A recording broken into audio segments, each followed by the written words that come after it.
Nandito kami ngayon sa Antarctica at meron kaming natuklasan na maliit na kuweba. Marami nagsasabi na ito daw ang lagusan papunta sa Dark Continent. So hindi to AI guys. Matagal na ako nagtatrabaho dito sa Antarctica. Makikita nyo yung mga malalaking iceberg. Well, so ito yun, sa left side ko yung maliit na kuweba papunta sa Dark Continent. Yan, yan. So marami nagsasabi sa akin na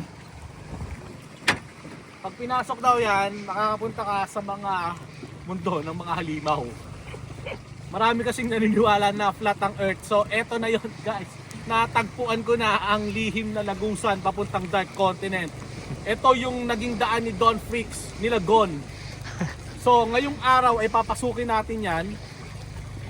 Kaya kailangan natin ng sandata. Sabi na. Grabe oh. So kinakailangan namin ng sandata para makapasok kami dito.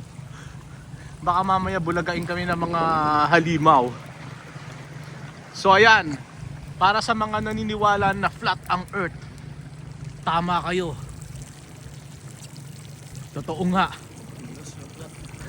Yung nose, yung ilong ang flat. Grabe oh, ang inaw ng tubig. So ayan guys, wala pong ganon. Hindi po flat ang Earth, walang Dark Continent. Hindi po totoo yung mga nababalitaan natin o yung napapanood natin sa TikTok na merong Dark Continent. Wala pong ganon. Matagal na po ako nagtatrabaho dito sa Antarctica at hindi po ito sinasabi nilang ano ba yung may mga sinasabi sila na heavily guarded daw ang Antarctica.